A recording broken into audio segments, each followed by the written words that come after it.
Could it be you calling me down, down, down, down? My foolish heart turns at the stars. All that I am is all that you see. You don't need nobody else, and you're putting this on. Welcome to another episode of the Sports Mecca Podcast. I'm your host, Stephen Abramo. As always, I'm joined by my partner, Sam Hengeli. Today, we are coming to you live with a special show. We have the opportunity to speak with Cami Craig, a three-time Olympian and a three-time Olympic medalist in women's water polo. Cami, thanks for coming on. We appreciate the time. Thank you for having me and allowing me to share my story. I'm looking forward to it. Yeah, for sure. Before we kind of really get into your water polo career and then your journey as an Olympian, we'll start out with really what you're doing now. Currently, you're a performance and culture coach and mindful warrior. Been at that this year since 2021. Tell us about that role, really the steps that led you to that position and really what you're doing on a day-to-day basis. Sure. I think so. I retired 5 years ago. So I'm kind of, I say I'm 5 years old in this new life and figuring out what is my next passion, what is my next niche, right? And I think in the transition, post my athletic career, was trying on a lot of different things. I had an idea that I wanted to work with people. I had an idea that I wanted to have a connection in whatever I did next with people. I initially found Rise Athletes, which is a mentorship program that connects Olympians with youth athletes. And I have had the honor of mentoring probably over 100 female youth athletes, working on confidence building, self-management, advocation. I mean, you name it, we've kind of covered it all. So mental skill set coaching with youth athletes, which really got me in the mindset and in the pocket of, wow, I really enjoy coaching. I really enjoy this role because it really mimics what my leadership style was with the women's US national team. And how do you bring groups of people together to have high trust and high performing culture? How do you bring the best out of those around you? So I was tapping into these natural skills that I've built over time with the national team and have leaned into different certification programs and trainings and things along those lines to really enhance and give myself a framework and a language around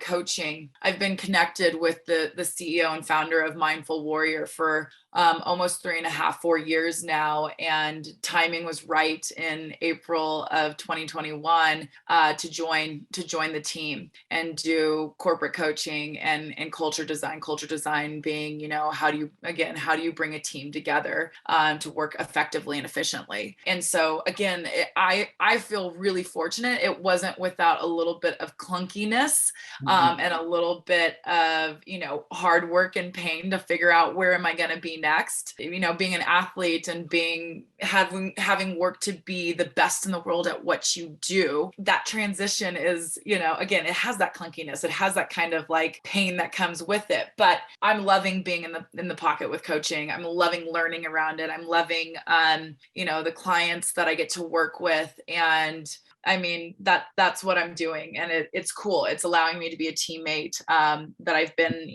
all of my life and continue to enhance those skills.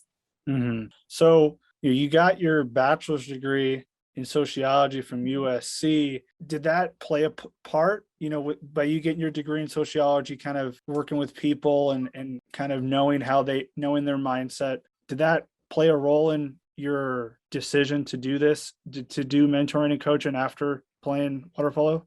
I don't know that it played a role in making the decision, but it's definitely all in the same funnel, right? I mean, you hit the nail on the head. Sociology is a study of people behaviors and, how we're all working in society. And I think that this has just been something I naturally gravitated to. This has been kind of like, my makeup and who I am and who I've been on teams and who I've been in communities and in friendships and things along those lines. And I've always been drawn to, performance, connection, and how do I bring the best out of myself, and how do I bring the best out of, the people around me. And I think being on a team sport, you can't just worry about yourself. You've got to be aware of what else is going on within your team, because you can't get to the top of the podium alone when you're on a team sport. You you climb yourself, and you pull up while you climb, and you hope on the days that you're not being, you're not able to show up as your best, that people are pulling you up as they climb. So I think, if you think about, I've been on team sports since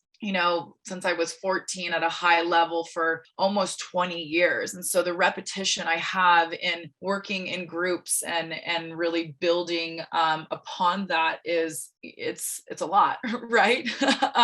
And so, but I think that my major definitely had something to do with it. I've been looking around at different, social work programs, different, counseling, psychology programs, just really interested in how am I going to continue to grow and learn in this world? And how am I going to choose strategically and be efficient and effective with my time in continuing to learn and make myself the best I can be now in this world and in this realm of coaching. Yeah, Cami, welcome to the show.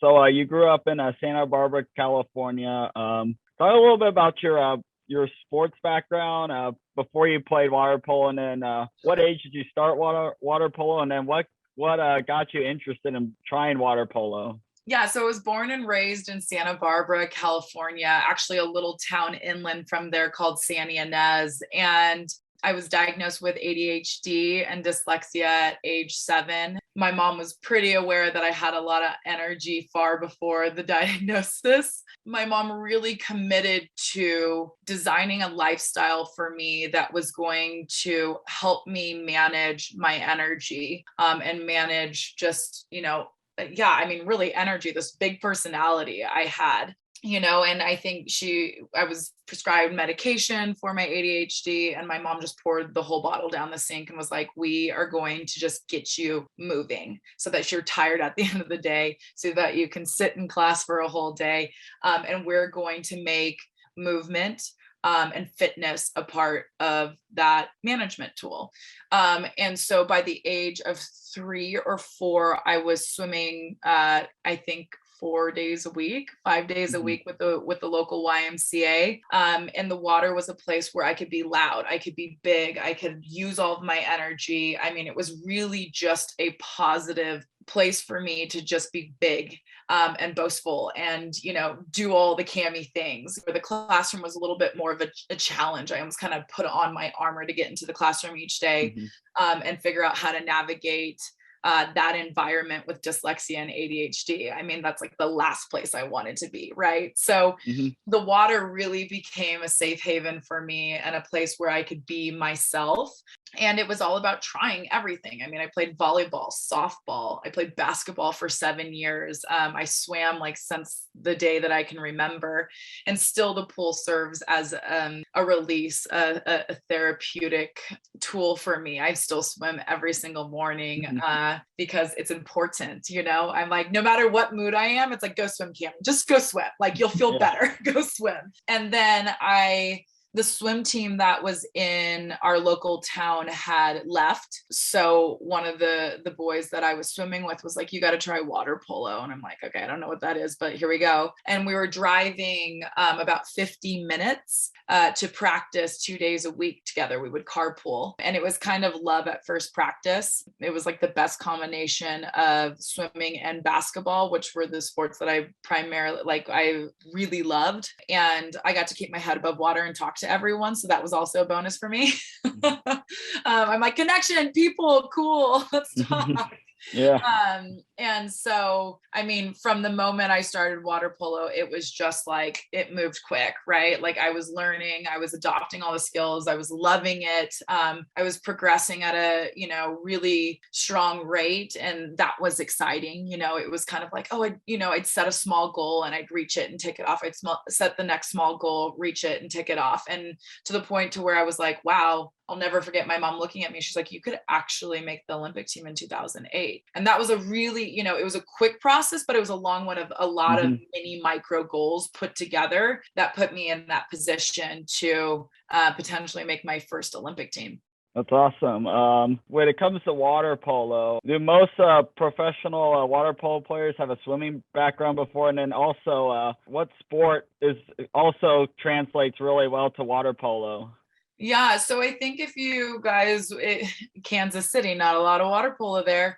So I think if you're going to describe water polo, it has a similar flow as basketball, moving up and down the pool. It's got a cage like soccer, and you're as physical as like rugby or wrestling. It's known to be one of the most physically demanding sports, and it is a physical sport. And I think, we describe it as that, which the idea is not to turn people away or off by water polo, because you're like, okay, you're in the pool, you've got someone climbing all over you, trying to push you underwater, and you need to like stay up by treading water. You can't touch the bottom of the pool, and you need to score goals on top of that. And I think, having a swimming background is the first way you're going to feel comfortable trying the sport. If you've never done swimming before, you're not comfortable swimming, you're not comfortable in the water, having someone in your face trying to push you underwater is probably not a great a great thing. So typically, having a swim background, you don't have to, but it makes it a lot more fluid to get into the sport and kind of get up and go. So, having a strong swim background, then starting to introduce yourself to the sport is a great way to do it. And I'm kind of like, everyone's like, how do you do that? I was like, I showed up on the first day of practice. I thought I could deal with this. This is fine. And then you just kind of lean in and there you go. You start learning the game. Yeah, I run, I'm a distance runner, so I do a lot of endurance athletes and endurance sports, and people tell me all the time they think I'm crazy for running all these miles. And then I watch water polo, I'm like, that's even crazier than me. It's different. And it's always, you can't write a script, when you're doing long distance, you're like, I'm going to run this. I kind of know the route. I know what it's going to look like. It's water polo is always evolving. It's never the same. Every possession's different. You can prepare for as much as you can, but you're never going to know quite what's going to pop up in a game. Synchronized swimming, like it's all written out. It's a routine. Swimming, like we know what the race is going to be. Water polo is just like, here we go. Like you kind of have to dance with it. And so there's an element of that, which is really exciting and really fun. And I think really great for viewership as well. You're like, what did I just see? That like, whoa, I didn't expect that. Right. So it's a pretty fantastic sport to watch, and even more so to play. Absolutely. So walk us through the training involved for all of your Olympic games for people who aren't used to the sport. Like how does like a practice go each on a routine basis? Yeah, so we play 4 8-minute quarters. The game probably start to finish lasts like just about an hour, just under, with all timeouts and quarter breaks and things along those lines. And I share that with you because an hour doesn't seem like that long of a time, right? When we talk about it, but we train 6.5 hours a day, almost six days a week. So typically we did a Wednesday was a half day at 4 hours or 4.5 hours, and Saturday was a half day. This just goes to show the amount of endurance and fitness and strength that you need to have to play the game. And so we would do 3.5 in the morning and 3 in the afternoon, and that would be a mix of strength training, cross training with running, swimming, conditioning specifically for your legs with egg beater.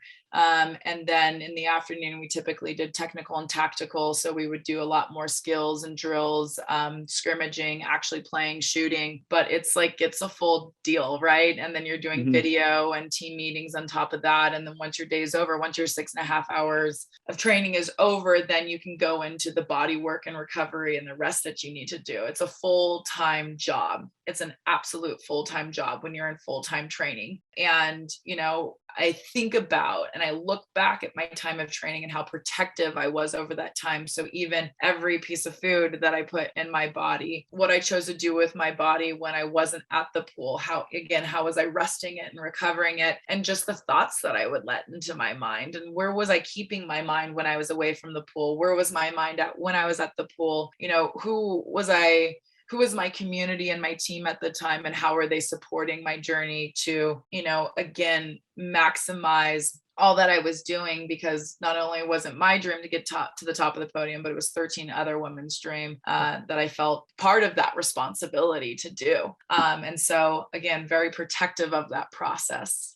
Yeah, definitely. So with being part of Mindful Warrior, definitely focus a lot on the mental side of the athlete. So for like a coach or an athlete, if they want to implement some ways to increase their mental stamina and strength, what are some 3 mental exercises that you use that any coach should like implement into their training program?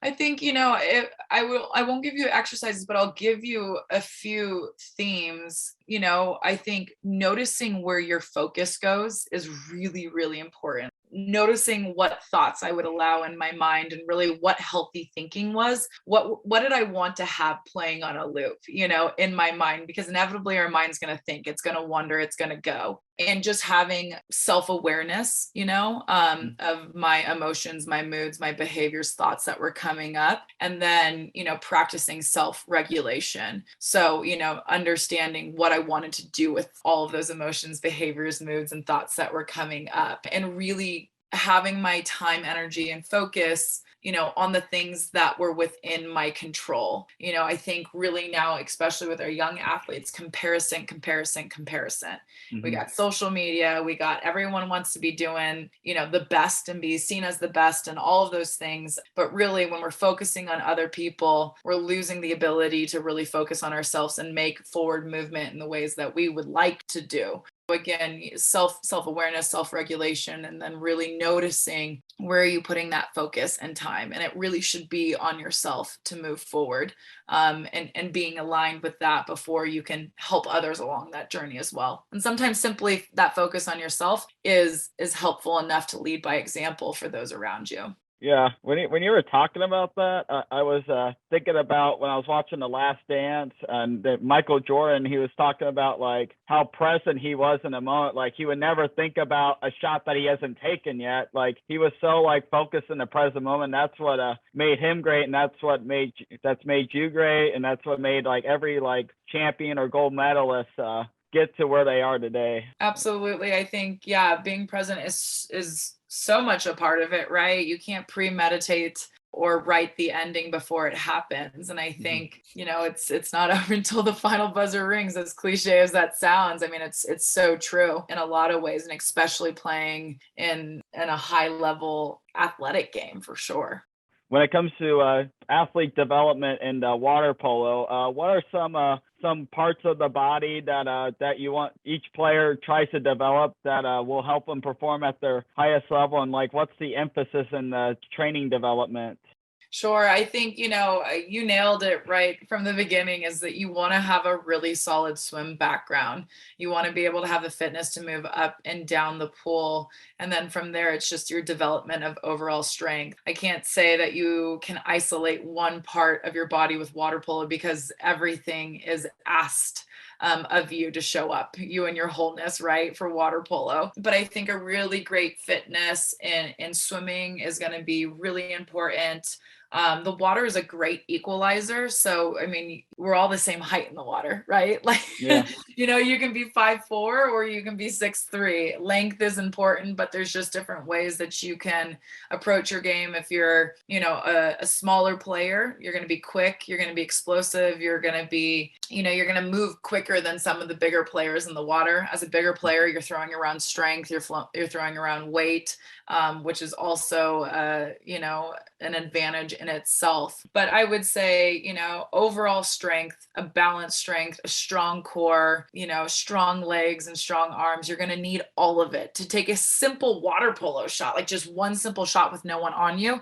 You're going to have legs to be able to leg up and elevate yourself. You're going to have core to crunch and bring your shot down. And you're going to have some strength in your arm to get that ball moving towards the cage. It's about really having a well-rounded, balanced body, and the sport will tell you really quick what your weaknesses are. And so I say, listen to that, lean in, notice where you're struggling, or you're feeling like, oh man, like I'm not making it in that. And I was really clear on my weaknesses and the things that I had to get better and develop. And my whole perspective in fitness and conditioning and training was, I'm gonna kill myself now so that I am not the one not winning in the game. Like I'm gonna win every individual battle. So I'm gonna put in the work now so that I am the stronger one. I'm the more fit one. I'm going to be the one making you tired. You're not going to make me tired. I'm going to make you uncomfortable. And so I always say to young athletes, can you dedicate a conditioning set? Like, everyone's like, oh, this was like the hardest thing we've ever done. And I'm like, put that person in your mind that you go up against in a game. That is like, you're like the hardest person you go up against because they're super strong, or they're super fast, or they're super this, and start training with them in mind about how you're going to beat them out. How are you going to, I'm going to dedicate this set to this, Australian defender because I know she makes me like really have to work.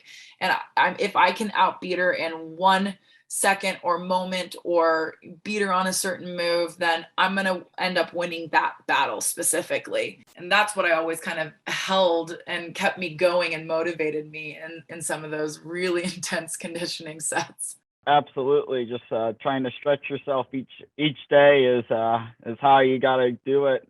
So take us back to really when you started your Olympic career. Your first Olympics that you competed in was the 2008 Beijing, where Team USA won silver. Now that was your the first of three. Walk us through kind of like the process of getting to that stage, and then kind of what you were feeling like with that being your very first Olympics. Man, my first Olympics, my eyes were as wide as they could be, and everything felt new. And I was learning a lot in the process. It's a 4-year training quad, right, to make it to the Olympics. And I had my freshman and sophomore year at USC. So here I was at a Division I college, playing for one of the top programs at USC. And so I was trying to figure out how to be a student athlete and balance all of that, and also training to make my first Olympic team. I can remember my sophomore year, I was driving from downtown LA to Long Beach, which is about a 45-minute to an hour drive, depending on traffic. And I was training 6.5 hours on Monday, Wednesday, Friday with the US team. On Tuesday, Thursday, I had 4 classes stacked, and then I would do strength training and training with the USC team on Tuesday, Thursdays. And every weekend we were having a training camp as we were preparing for World Cup. I mean, I'm like, I don't even know how I even took a breath during that time, but I was juggling all of that. And there's no way I could have done it without my teammates who were also going through that process. So leading up to that was just like, I mean, it was full tilt. I was doing the most and just trying to, again, be present in all of it, right? Like, I think it's hard when you're grinding that hard and you have that many moving pieces. It's easy to go through the motions. But I was too young and too green to go through the motions. I had to learn. I had to start. I had to have things stick. I had to show up wholly for my USC team, and I had to show up wholly for my USA team. And I had a responsibility. A lot of support from my outside team, mom, dad, and friends and teammates really helped me through that.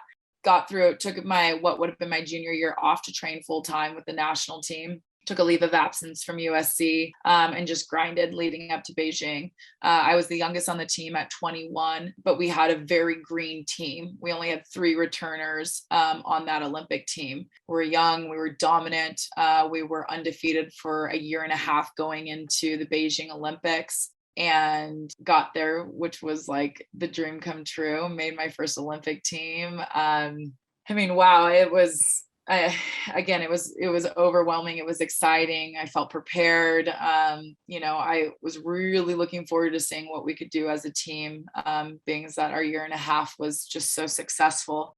We got into the final games, and we were playing a team that we felt fairly confident with. We had done some training with them prior to starting the Olympic Games. Like we were in Beijing, we did a training camp with Holland, and that's who we ended up playing in the final. So we felt fairly confident.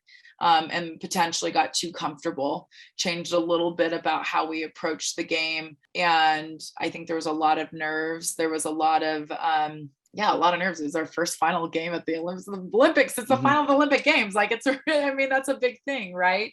We ended up going down 4-0 right away, which is not at all what we expected. So I think we got a little bit spooked there and we just struggled to come back. I mean, we scratched our way back. We ended up being down by 1 with 20 seconds left. Our coach called a timeout, told us what we should do, went out there, and we had 3 shots on cage in that last possession, which is actually quite a bit to have that many opportunities in 20 seconds. And one shot hit the crossbar on top, landed in front of my teammate. She picked it up, shot it. Goalie blocked it, landed in front of her again. She picked it up again, shot it. Goalie blocked it again. Final buzzer rings. And I'm in the water in front of the cage at that time. And it felt like a horse had kicked me in my chest. Like I could feel all the air leave my body. I was just like I couldn't even catch my breath. We had lost in the finals of the Olympics. And this was not at all how the dream was designed. This wasn't at all how we felt this was going to end for us. And with that being said, it changed everything moving forward and how I prepared mentally, how we prepared as a team, how we saw opportunities, really learning from maybe the missteps that we did in those games. And I think everyone gets excited about the 2 golds, and I am not sure that the 2 golds would be as meaningful or exist in the way that they have without having the learning experience of silver. And so I'm really appreciative of that, despite the pain it caused.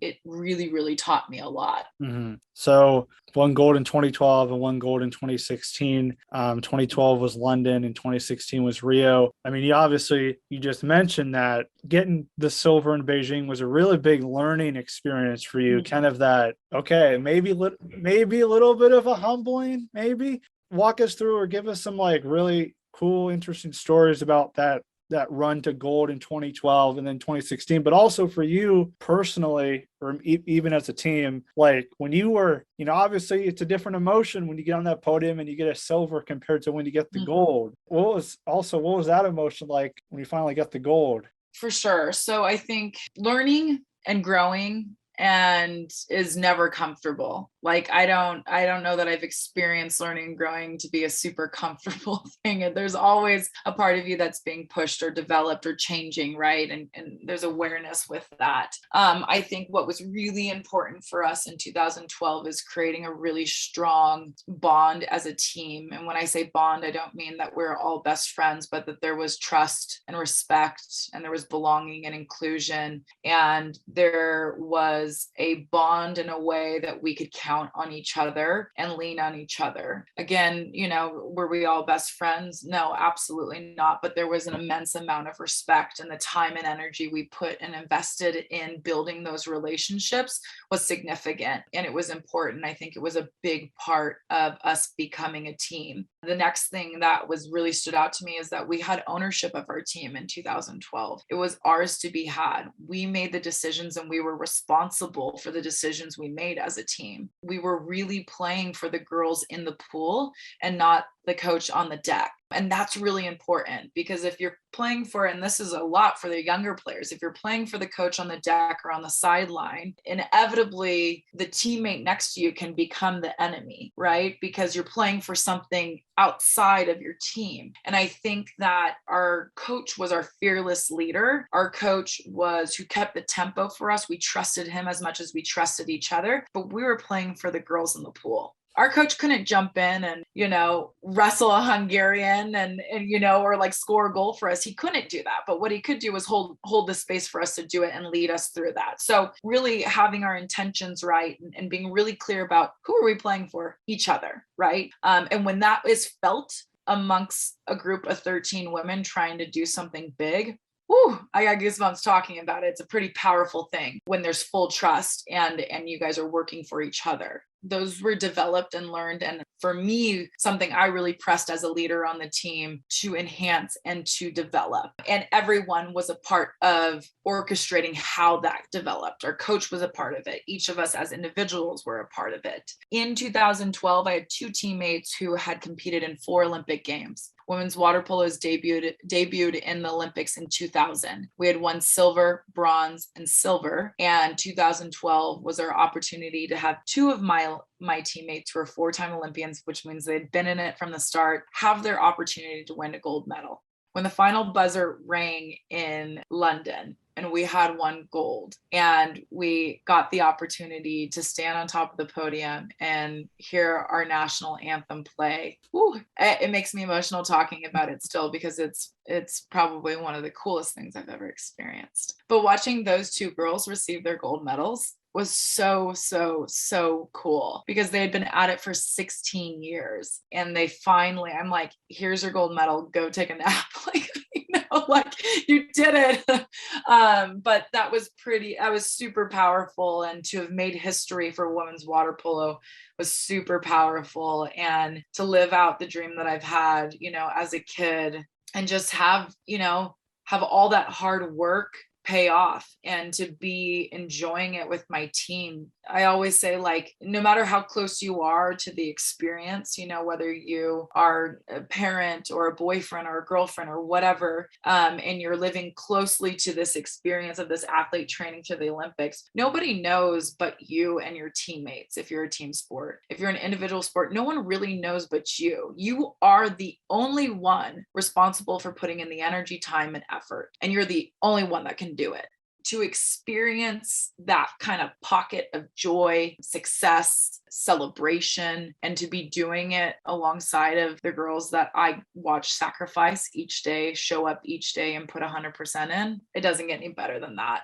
And to repeat it in Rio, come on, that's pretty awesome. So I am curious, out of the 3 medals that you've won, one, where do you keep these medals now? And like you said, wrestling a Hungarian, did you have any like big time fights in the water? Oh, my medals reside in a safe in California. And no, I think there's always some like pretty heavy moments in the games. I think for me, I take pride in playing a clean game, playing a very like fundamentally sound game, but it's a physical sport. Like, there's wrestling going down. There's kind of putting each other in place and in different moments. I've ripped the webbing of my hand, got 23 stitches by blocking a shot, just split my whole hand open. You put yourself out there. We've got a bathing suit, ear cups over our ears to protect our ears, which totally work, because I've had my cap, halfway off with the ear exposed, elbow to the ear, boom, like eardrum totally ruptured in one hit, right? And if you're that player, you wear a mouth guard, which I did, and you're putting your body full in. And so, yeah. But I always thought like the best way to show up and outbeat someone was just like shooting a perfect goal, or just like full like field block, like in your face, let's go, energy made, off you go on the next possession. But it happens. No specific brawls that stick out to me. Yeah. During your 8-year Olympic water polo career, did you have any like, I mean, obviously you talked about sort of that humbling of obviously getting silver in the first one, but we've talked to several athletes, some that played professional basketball, some that played in the MLB in college. Some of them have kind of talked about like, welcome to the, college, or welcome to the, like that moment where like you first play in the professional league, and it's like, I'm humbled pretty quickly here. Did you kind of get that moment? Like, yeah, it's interesting. I wouldn't use the word humbling. I think I came in on a humble foot. Like, I knew I had a lot to learn. I never felt truly like I made it. Like, I mean, obviously those little goals that I was talking about that you ticked off, but I think that man, I just, again, eyes wide open, just like always, just like trying to learn at every level that I got to. And I was nervous, man. There is not one thing I've done in my Olympic career that wasn't without managing some sort of fear or angst, or learning how to like take that and turn it into energy to put in the game, or how do you quiet that like waste of like anxiousness or fear, like how do you manage it so you're not draining your energy source. And so I think there was kind of like always like, ooh, like I've got to show up here and I've got to prove myself. I had a very much an energy of like, I need to prove myself. You know, I'm the only athlete in my family. I'm the first in my family to attend and graduate college. Like, we'd never even heard of water polo. So like, you know, I there was never like an ego that came with what I did. Like literally I was like happy to be there and learning as I went. And yeah, I mean, there's moments where you get too comfortable and you're like, okay, well, that's sports for you. It'll, you know, I've got one coach that called it the water polo gods, another coach that says you're only good as your next game. And, you know, I think culturally, you're really aware of like, you know, like you got to show up each day and prove yourself. Talking is one thing, but showing up and delivering is another. And it takes a lot of work to do that. And so again, I think very much constantly just trying to show up and prove myself. And I wouldn't even say like Beijing was humbling. I think it was just, man, it was a learning experience. And even being undefeated for a year and a half, never getting comfortable with that. You know, I think it was just a finals game at the Olympics was new to us and we didn't know quite how to put the pieces together. And unfortunately, that was the outcome. I think lots of learning along the way and never without a little bit of angst and fear driving behind me for sure. Risk is like taking risk is so a part of becoming, right? And if we're in full security, we're not taking risks. Which means we're not becoming, we're not evolving, we're not living a real whole life if we play it safe all the time.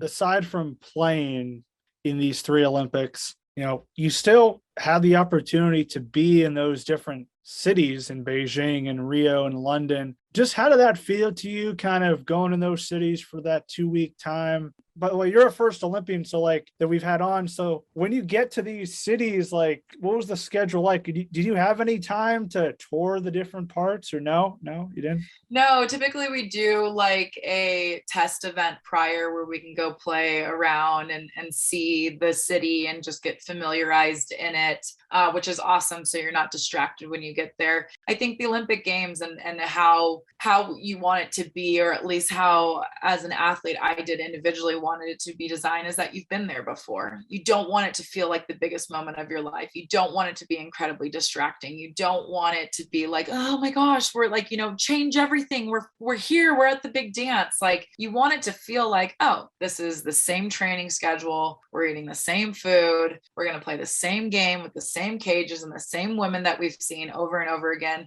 And we're going to go out and crush it. Like, this is not a time to change or be distracted or be on vacation or like be sightseeing. Like, we've got gold medals to win. We got a job to do, right? And so, you know, I think a lot of the energy that I would bring to training was like every time we scrimmage, I pretend like it was the final of the Olympic Games. Sure, we're in this like hole in the wall pool in the middle of California where like no one would know where we trained, even if you told them. They'd be like, where is that? I'm like, oh, like Los Al, like that's where our pool is. But, you know, I would create this certain energy of like, all right, this is the finals. You want to warm up like it's the finals. You want to mentally prepare like it's the finals. You want to have the practice like meal like it's the finals of the Olympic Games. You want to connect with your teammates like it's the final Olympic Games, and you want to give that energy like it's the final Olympic Games. And it's like it's a practice scrimmage. But I'll tell you what, you don't want to feel like it's your first time showing up once you get there, because that's, again, there's the fear, there's the overwhelm, there's the angst. So we could have played on the moon. We're like focused, you're locked in, you're like at the pool, you're on the bus, you're at the dining hall. I mean, obviously there's some really cool things that you experience at the Olympic Games, like opening ceremonies, interacting with other athletes from different countries.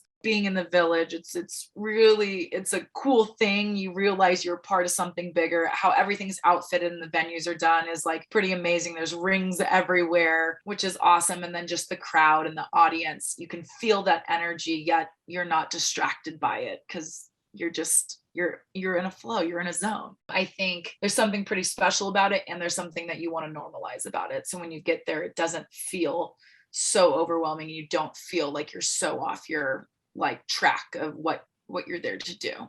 Yeah, what was it like experiencing the opening and closing ceremonies? Yeah, I felt like I felt a part of something so much bigger than myself. Walking through the tunnel to head out to the stadium and hearing all of the US athletes chanting USA, USA, and you walk out and it's just like this roar. I mean, we're women's water polo, we're a low profile sport. We don't play in front of major audiences. I mean, it's typically like our parents, we love them. Thanks for coming to watch our games. And so to walk into a stadium filled with people and be a part of that roar and that energy and representing your country and experiencing it with your teammates, and everyone's dressed up in their, opening ceremony outfits and representing their countries. And it's just a really special thing. It's really special. And I would say that's between the medal ceremony. Those are some of the coolest experiences and moments that I've had at the games. And you started at 21 and then you ended at 29. I mean, did you have that energy to maybe compete for, I guess it was 2020, but now it was 2021. Like, when did you realize, okay, it's time to move on? Yeah, I think it was a very conscious choice. I retired with a great relationship with the sport, great relationships with my teammates, my coach, healthy body. I got to retire, stepping off the top of the podium. And I knew that I wanted Rio to be my last games. I was going to be going into my 30s. We usually take 2 of my position. I'm a whole set, which is like the Shaquille O'Neal of women's water polo. Like, I sit in the middle and the ball's fed to me and I try to score goals. That's my whole job. And our secondary center she was either 18 or 19 at the time, and I was 29. And so we were just we're turning a new page, like the young were coming in, the older were moving out. And it was time for me to really share everything that I've learned through my experience with the younger group and pass the torch. I think I felt the evolution of like being the green, the young, having my eyes wide open at my first Olympics, to really feeling comfortable and in the pocket and with a group of women that we worked so hard to make these connections with, and winning our first gold in London. And then being the true veteran in 2016, and really feeling like I was leading and supported by a younger group of women who, the game was changing, the way of building teams was changing. I mean, the 2016 team had a completely different style than 08 and completely different style than 2012. And I knew it was my time. And it was a choice that I made. And of course, I mean, I think any elite athlete would be like, oh, like I probably could have done another one, but it's like, I already had a lot of miles on my body. There's a lot of different factors that went into knowing that it was my time to finish. And I'm just really fortunate that it was my choice and it was a positive one. And what a challenge this last quad would have been. 5 years, COVID, no audience, no family members or anyone in the stands, and just would have been really different. And I send a lot of love and support to the athletes that navigated that. I mean, that's not an easy journey. So I think my timing was divine for myself, for sure. Cami, so where can people follow you on social media?